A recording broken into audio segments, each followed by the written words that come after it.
Daniel Cormier came out with an apology. Guys, let me tell you what I saw. Okay. Here's what I saw.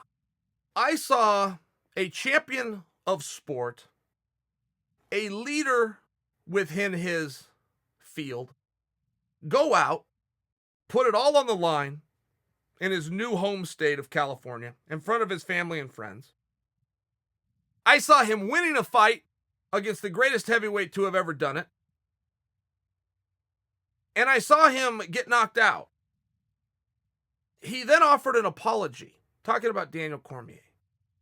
And I will tell you, it seemed like a very broad apology. It was put on the internet. I think it was just to all of us. I will tell you, I don't accept it. I would hope that none of you would accept it, for the simple reason that it never needed to be issued. In fact, you don't owe us an apology, DC. We owe you a thank you. And we owe you a pat on the back for doing a great job, and for setting a great example, and for trying your hardest. Look, here's one of the things that happened in that fight, guys, and I think this is what's really bothering Daniel, because he said it's bothering him. I take him at his word. He didn't listen to his coaches.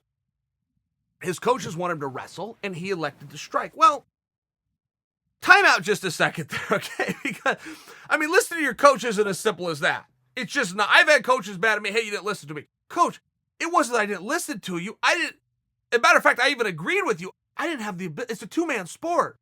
If you want me to just go take this guy down and pound him out, or take this guy down and go choke him out, it doesn't work that way. I can attempt to do that, but it may not work. And when you sit down and you talk about these game plans, oh, I did the opposite of what I was supposed to do. Oh, I did exactly what I was supposed to do. You can talk about these game plans till you're blue in the face.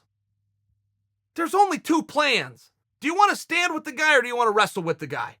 We can sit around until we're blue in the face with some guy with gold teeth that dropped out of high school, that learned the fight game and is now your coach. We can do that till we're blue in the face. But he's going to have to choose every single fight, every single night, between one of two options. Do you want to stand with the guy, or do you want to wrestle with the guy?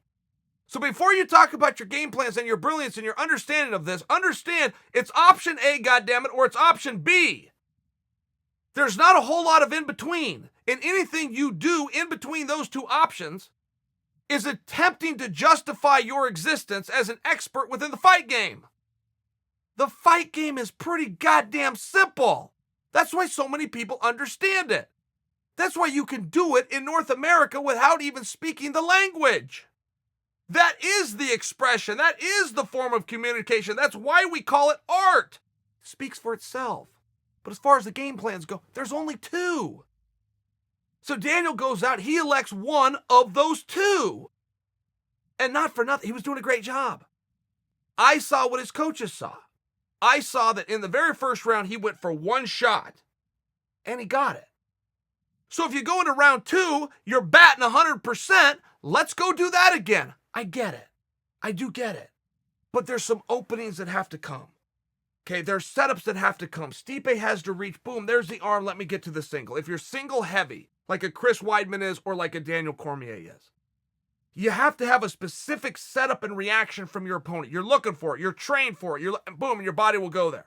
But if your opponent also felt you get to that leg, and he made an adjustment in between rounds, in this case Stipe Miocic, and he doesn't show you that same look again, you don't ever know when to go. You have triggers.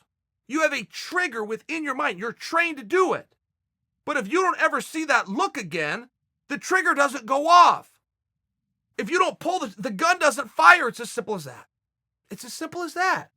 Stipe deserves credit here. I don't really know where Daniel would be upset with himself. He did attempt some takedowns later on. They weren't there. He didn't see the openings. He went for them anyway. Stipe stuffed him, pressure on the head, created a scramble, found a takedown of his own, and not for nothing, the striking was working. The only part of the grappling that consisted of that entire fight was the very first round. In 2 and 3, aside from them, guys, don't give me the quick blurbs, and Stipe took him down, and there's a front headlock. I saw the fight, but what I'm saying is, broad stroke here, it was only the first round. That was the only one that had any kind of control. The rest of the fight was stand-up. And going into the fourth, all three judges had given 2 rounds to Daniel and 1 to Stipe. It was in different orders, but it was 2 rounds to Daniel and 1 to Stipe, which proves the striking was working. It wasn't terrible that he went out and did that. And as great as he is, it's still a two-man sport, and he's taking on somebody who's also great. So as far as Daniel's apology goes, I reject it. I do not accept your apology. But I would like to thank you for your effort. I would like to thank you for your leadership, for your example, for your heart. But I will not accept your apology.